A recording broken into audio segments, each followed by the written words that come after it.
पौधों को सबसे ज़्यादा नाइट्रोजन की आवश्यकता होती है और इस नाइट्रोजन की पूर्ति हम कई उर्वरकों और खादों से करते हैं, लेकिन मिट्टी के अंदर ये नाइट्रोजन रुक नहीं पाती है और इसको रोकना बड़ा मुश्किल होता है।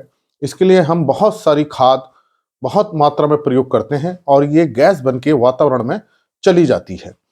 आज मैं इसी बात पे चर्चा करूंगा कि कैसे हम मिट्टी में नाइट्रोजन का प्रबंध करें ताकि इसकी मात्रा भूमि में बनी रहे, ताकि फसलों का उत्पादन अच्छा हो। नाइट्रोजन एक आवश्यक पोषक तत्व है और सभी पोषक तत्व, जितने भी आवश्यक पोषक तत्व हैं, सबसे ज्यादा इसी की जरूरत होती है और इसकी कमी बहुत अधिक क्षेत्रों में देखी गई है। जितने भी फसल उत्पादन क्षेत्र हैं, लगभग सभी क्षेत्रों में इसकी कमी आ रही है, जिससे फसल उत्पादन कम होता जा रहा है। तो आज मैं इसी बात पे चर्चा करूंगा और आपको उपाय बताऊंगा कैसे हम अपनी मिट्टी के अंदर नाइट्रोजन का अच्छे ढंग से प्रबंध कर सकते हैं। इसके लिए हमें यह समझना होगा कि मिट्टी में, हमारी जमीन के अंदर कैसे नाइट्रोजन आती है और कैसे मिट्टी से बाहर जाती है। अगर हम इसको समझ लेंगे तो हम इसका प्रबंध अच्छी तरह से कर सकते हैं। जो मिट्टी में, हमारी जमीन के अंदर जो नाइट्रोजन आती है, उसको हम कह सकते हैं नाइट्रोजन इनपुट। किस तरह से वो आ रही है और जो हमारी जमीन से बाहर चली जाती है, मिट्टी से बाहर चली जाती है, हम उसको कह सकते हैं नाइट्रोजन आउटपुट। इससे जमीन के अंदर आ रही है, इसको मैंने तीर से दिखा दिया और इस तीर को ऊपर कर दिया, इसका मतलब हमारी जमीन से बाहर जा रही है। पहले हम वो प्रोसेस समझेंगे, वो तरीके समझेंगे जिससे आती है और जाती है। तो देखिए, जो पहला तरीका है जो मिट्टी के अंदर जमीन में आती है, वो स्थिरीकरण होता है नाइट्रोजन का। वातावरण में नाइट्रोजन N2 गैस में है, लगभग 78% है और ये वातावरण से, जो वायुमंडल में जो नाइट्रोजन है, वो जमीन के अंदर फिक्स होती है। तो इसको हम बोलते हैं फिक्सेशन, स्थिरीकरण कहते हैं। एक तरीका तो ये है। अब ये जो स्थिरीकरण होता है, ये भी कई तरह से होता है, इसको अभी डिस्कस करेंगे तो आपको पूरा समझ में आएगा। फिर हम इसको डिस्कस करेंगे कैसे हम इसको बढ़ा सकते हैं। पहला स्थिरीकरण जो होता है, उसको हम बोल सकते हैं, जो सूक्ष्म जीवों के द्वारा होता है, ये होता है बायोलॉजिकल। इसमें सूक्ष्म जीव क्या करते हैं, वातावरण की नाइट्रोजन को भूमि में स्थिर कर देते हैं। इसको बायोलॉजिकल नाइट्रोजन फिक्सेशन कहते हैं। दूसरा यह है कि इंडस्ट्रियल, जो हम इंडस्ट्री में नाइट्रोजन फर्टिलाइजर बनाते हैं, तो जो पहले हम अमोनिया गैस बनाते हैं, पहले नाइट्रोजन हाइड्रोजन को रिएक्शन करके अमोनिया गैस बनाते हैं और फिर उस अमोनिया गैस से कई प्रकार के नाइट्रोजन के फर्टिलाइजर्स बनते हैं, यूरिया जैसे बहुत कॉमन है। तो इंडस्ट्रियल नाइट्रोजन फिक्सेशन हुआ, जिसको हम इंडस्ट्री में बनाते हैं, केमिकल फर्टिलाइजर्स बनते हैं। तीसरा जो ये होता है इलेक्ट्रिकल। इलेक्ट्रिकल ये है कि जो बादल गरजते हैं, बिजली चमकती है, तो उसमें बहुत सारी हीट प्रोड्यूस होती है और उस हीट के कारण, उस गर्मी के कारण इतनी तेज लाइट चमकती है। वातावरण में जो नाइट्रोजन ऑक्सीजन है मिलके नाइट्रोजन के ऑक्साइड्स, कई ऑक्साइड्स बनाते हैं और फिर ये ऑक्साइड जो बारिश का पानी होता है उसके साथ घुल करके नाइट्रिक एसिड और नाइट्रस एसिड बनाते हैं और ये जब अम्ल नीचे जमीन में आते हैं तब जमीन में नाइट्रेट बना देते हैं, जमीन में स्थिरीकरण कर देते हैं। इसका मतलब जो बारिश का पानी होता है, जब बिजली चमकती है, उस बिजली के चमकने से नाइट्रोजन बारिश के पानी में आ जाती है और उस बारिश के पानी से हमारे खेत में आती है। तो ये एक प्राकृतिक तरीका है जिससे कि वायुमंडल की नाइट्रोजन हमारी भूमि में आती है। इसको हम इलेक्ट्रिकल फिक्सेशन कहते हैं। दूसरा जो नाइट्रोजन इनपुट है वो है ऑर्गेनिक मैटर। बिना ऑर्गेनिक मैटर बढ़ाए हम जमीन के अंदर नाइट्रोजन नहीं बढ़ा सकते, क्योंकि जो जैवांश पदार्थ होता है उसमें 95 से लेके 99% नाइट्रोजन जो है वो ऑर्गेनिक मैटर में होती है। तो जो जमीन के अंदर जितनी भी नाइट्रोजन है वो मिनरल में बहुत कम होती है। 95 to 99% नाइट्रोजन किस में है, ऑर्गेनिक मैटर में है, मतलब in form of organic, in form of organic. और लेकिन अगर हम टोटल ऑर्गेनिक मैटर में देखें तो 5% नाइट्रोजन होती है। थोड़ा सा कंफ्यूज मत होइए, हम टोटल ऑर्गेनिक मैटर लें तो उसके अंदर 5% नाइट्रोजन होगी। लेकिन हम जमीन की पूरी नाइट्रोजन हम देखें तो उसमें से हमें 95 to 99% नाइट्रोजन हमें ऑर्गेनिक फॉर्म में मिलेगी, ऑर्गेनिक मैटर के अंदर मिलेगी। 5% ही हमें जो है मिनरल फॉर्म में मिलेगी। तो ये दो अलग अलग चीजें हैं कि पूरे ऑर्गेनिक मैटर के अंदर 5% नाइट्रोजन होना और जमीन के अंदर जितनी नाइट्रोजन है वो 95 to 99% ऑर्गेनिक फॉर्म में ही होगी। तो ये हमारे नाइट्रोजन के इनपुट हैं कि अब हम इसको अगर बढ़ा देंगे तो हमारी जमीन के अंदर नाइट्रोजन बढ़ेगी। अब बढ़ेगी कैसे, देखिए बायोलॉजिकल नाइट्रोजन फिक्सेशन है।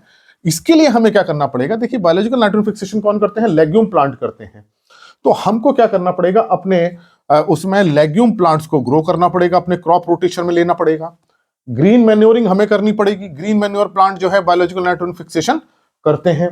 बायो फर्टिलाइजर का हमें प्रयोग करना पड़ेगा। कौन से बायो फर्टिलाइजर, जैसे हमारा राइजोबियम है लेग्यूम प्लांट में, एजोटोबैक्टर है, एजोस्पिरिलम है, एसिटोबैक्टर है। तो नाइट्रोजन फिक्स वाले हमें बायो फर्टिलाइजर ज्यादा से ज्यादा यूज करने चाहिए।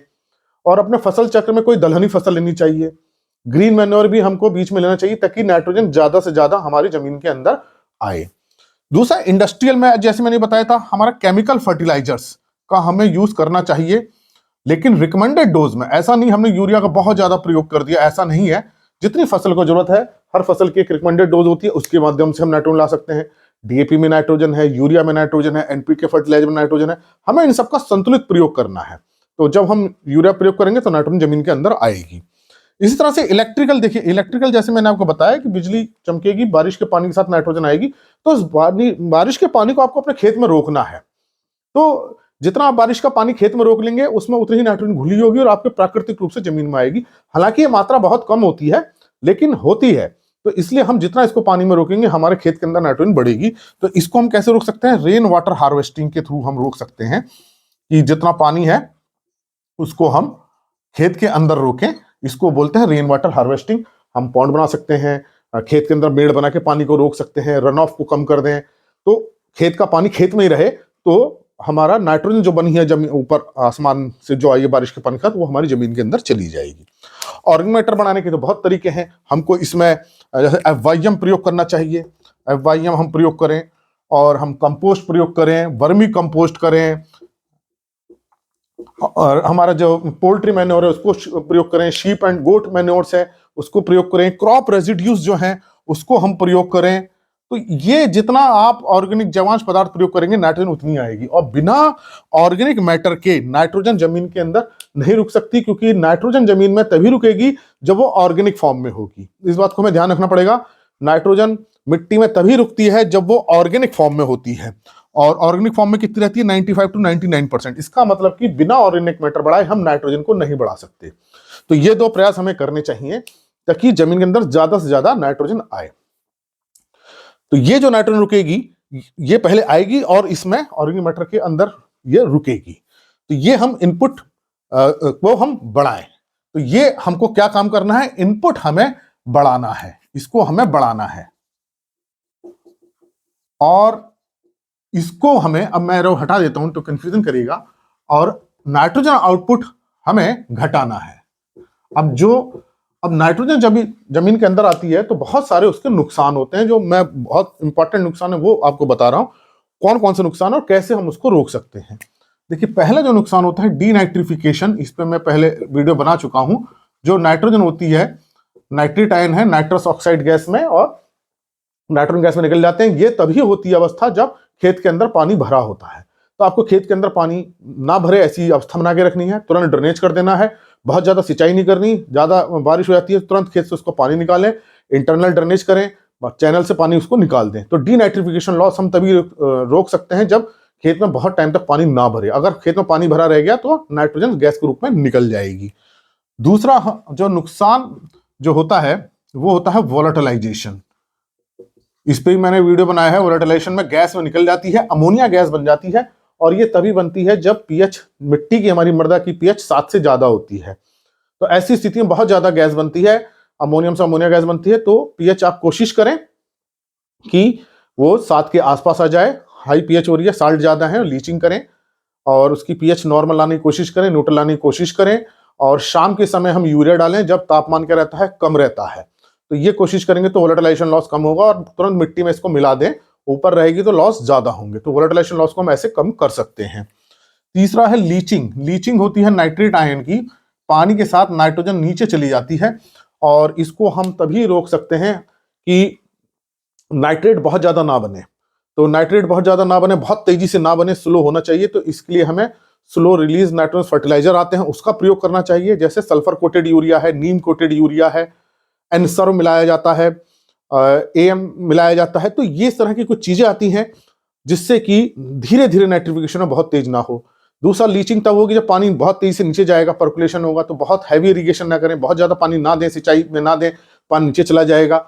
अगर आपकी लाइट सॉइल है, मतलब सैंडी सॉइल है, तो 3-4 बार में उसमें नाइट्रोजन दें, यूरिया दें, 2 बार में ना दें, सारी नाइट्रोजन एक बार में ना डालें।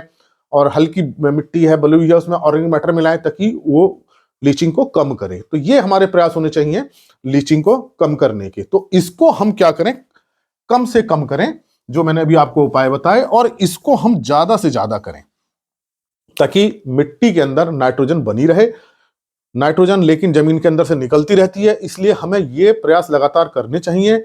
ऐसा नहीं होता कि एक बार नाइट्रोजन अंदर आ जाए तो मिट्टी में रह जाएगी, गैस बन जाती है। जैसे मैंने आपको बताया, डीनाइट्रिफिकेशन वोलेटिलाइजेशन में गैस बन जाती है, लीचिंग में ये पानी के साथ घुल के नीचे चली जाती है। तो ये जैसे मैंने आपको बताया कैसे नुकसान कम करने हैं, इस पे और भी वीडियो है, आप उसको देख सकते हैं कृषि किसान प्लेलिस्ट में। और कैसे हम नाइट्रोजन को बढ़ाएं जमीन के अंदर, वो तरीके मैंने आपको बताए।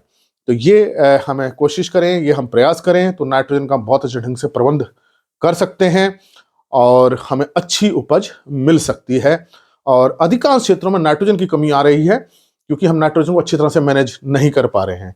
केवल यूरिया डालने से नाइट्रोजन मैनेज नहीं होगी। केवल आप यूरिया डाल देंगे तो वोलेटिलाइजेशन लॉस हो जाएगा, लीचिंग हो जाएगी, डीनाइट्रिफिकेशन लॉस हो जाएगा। ये सारे लॉस केमिकल फर्टिलाइजर डालने से होते रहते हैं। हमको कंट्रोल डालना है और प्रयास ये करना है कि जितने भी इनपुट्स हैं उसको हम बढ़ाएं और ये नुकसान है इसको हम घटाएं। तो इन माध्यम से, इन प्रयासों से आप नाइट्रोजन को अच्छे ढंग से मैनेजमेंट कर सकते हैं। ये लेक्चर आपको अच्छा लगा हो तो ज्यादा से ज्यादा लोगों के साथ शेयर करें ताकि उनको सही जानकारी मिले। अगर चैनल सब्सक्राइब नहीं किया तो सब्सक्राइब करें।